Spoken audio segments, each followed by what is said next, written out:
Hello everyone, welcome to Modern History lecture series.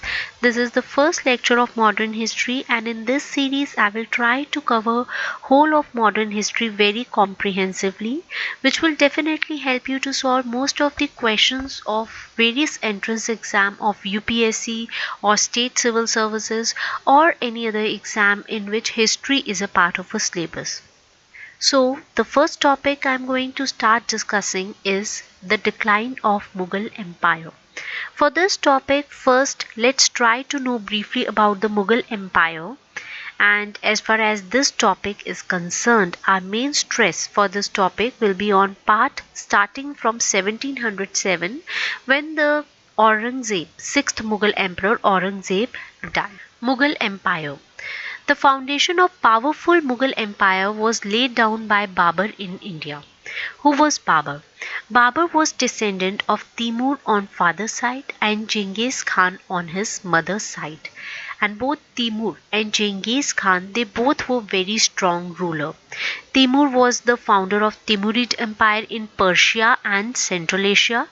Persia was an ancient kingdom within Iran, and Central Asia, as the name says it all, that it is the core region of the Asian continent.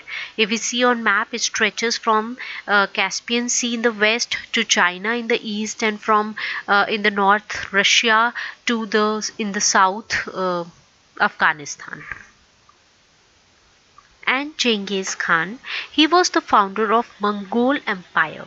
He came to power by uniting many of the nomadic tribes of Northeast Asia.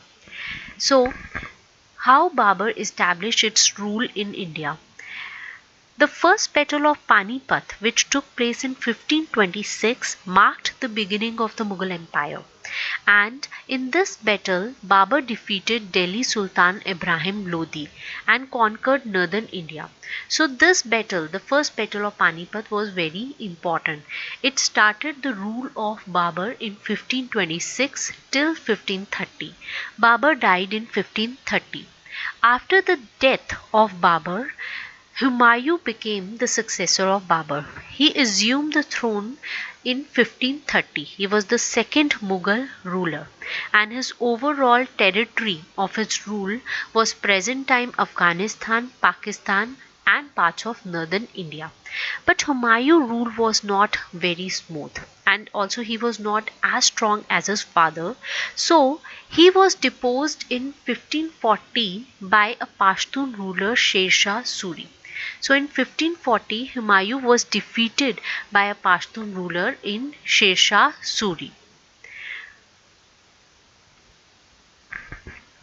Pashtun is basically a region south of Hindu Kush mountains in Afghanistan. So, in 1540, he was deposed by Sher Shah Suri. Who was Sher Shah Suri? He was the founder of short-lived Sur kingdom in Indian subcontinent. Its capital was in Delhi, and he took control of Mughal Empire in 1540. He first served, if we see his background, he first served as a commander in Mughal army under Babur and then as a governor of Bihar as well.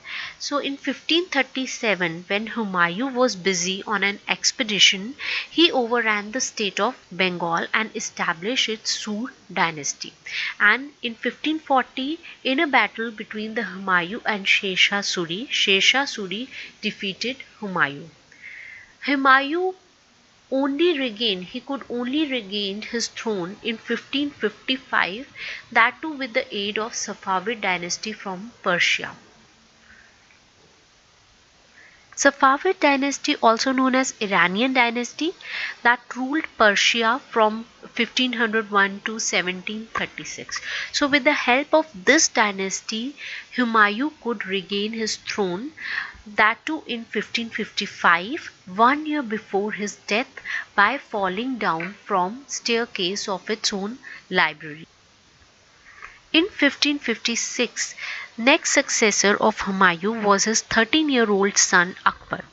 Akbar was very great ruler, and he was the third Mughal emperor who brought back empire to the zenith. All his policies, they were very good. He was very efficient. He was very capable. So after Akbar in 1605, after the death of Akbar, His successor was Jahangir. Jahangir, as Akbar had laid down the foundation of a very strong Mughal empire, Jahangir built on his father's foundation excellent administration, and his reign was characterized by political stability. So overall empire of Jahangir was very stable. During his time economy was also very strong, and there was lots of cultural achievement which were very impressive. And Jahangir himself was a very great painter, and his rule started in 1605 till 1627. After Jahangir, the next successor of the Mughal Empire was Shah Jahan. And when we take the name of Shah Jahan, the very first thing which comes to our mind is the monuments, the beautiful monuments which are built during the time of Shah Jahan. And one of the greatest example of those monuments is the Taj Mahal at Agra. And Shah Jahan, overall his period was a golden age of Mughal architecture. His rule started in 1628 and ended in 1658.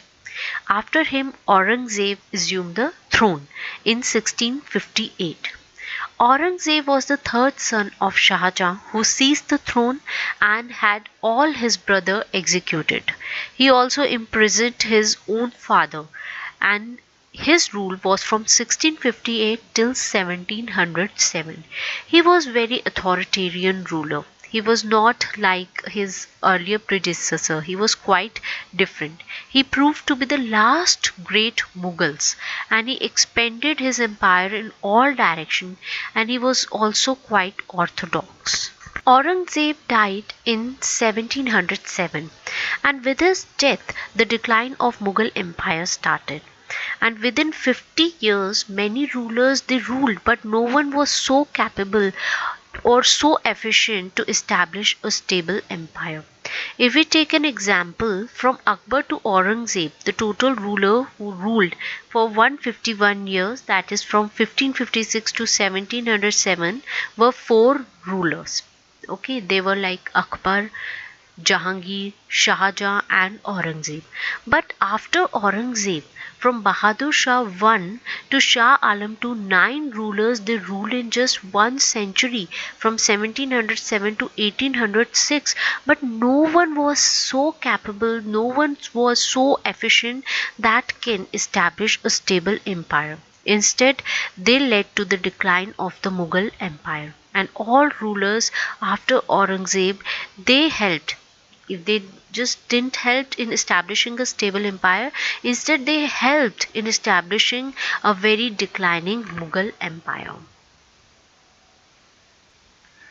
In this topic of the decline of Mughal empires, we will discuss about all these later Mughal emperors, that what mistake they committed because of which degeneration of Mughal empire took place. That is from Bahadur Shah I to Jahandar Shah, Farooq Siyar, Rafiuddin-Darajat, Rafiuddin-Daulah, Muhammad Shah, Ahmad Shah, Alamgir II, Shah Alam II, Akbar II, Bahadur Shah II.